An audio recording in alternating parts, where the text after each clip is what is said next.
जय श्री कृष्ण। गीता का छठा अध्याय और 38वां श्लोक, जहां अर्जुन का भय भय किस बात का?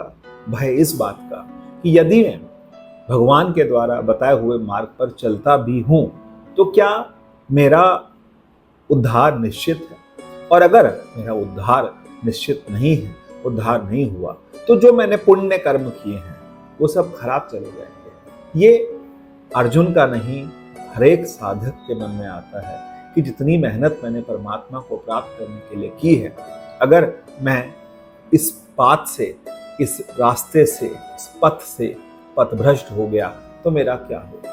उन्होंने कहा, हे महाबाहो कृष्ण, क्या ऐसा व्यक्ति जो योग से विचलित हो जाता है और भौतिक और आध्यात्मिक दोनों ही सफलताओं से वंचित नहीं हो जाता, तो ऐसा लोग कैसे अपना जीवन जो है उसका कहाँ पहुंचता है? क्योंकि उसका जीवन ऐसी स्थिति में आ जाता है कि ना तो उसको संसारिक भोग मिले और ना ही उसको परमात्मा मिला, तो क्या वो एक टूटे हुए बादल की तरह से अलग थलग तो नहीं पड़ जाता?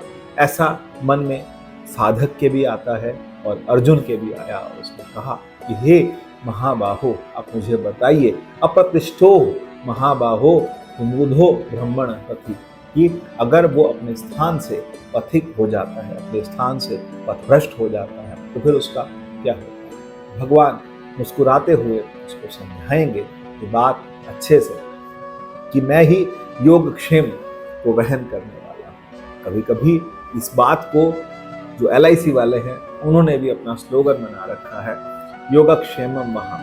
योगक्षेम, योगक्षेम का मतलब कि तुम्हारे पास कम है तो तुम कम जमा करो, ज्यादा है तो ज्यादा जमा करो, जितना हो सकता है उतना जमा करो, लेकिन जमा किया हुआ खराब नहीं जाएगा, या तो आपके काम आएगा या आपके परिवार के काम आएगा। लेकिन यहाँ भगवान जो कह रहे हैं, भगवान बहुत स्पष्ट कह रहे हैं कि जो तेरा किया हुआ कर्म है वो तेरे काम आएगा, तेरा किया हुआ पुण्य है वो तेरे काम आएगा, तेरे किया हुआ त्याग जो है वो तेरे आत्मकरण, अंतःकरण की शुद्धि में काम आएगा। ये अंतःकरण एक ऐसा परमात्मा का दिया हुआ आशीर्वाद है जिसको जितना शुद्ध करते चले जाएंगे हमारा जीवन उतना ही बदलता चला जाएगा। यदि अंतःकरण मलिन है तो फिर वो हमारे साथ जाएगा, हम दूसरे जन्म में जाएंगे तो वो साथ जाएगा।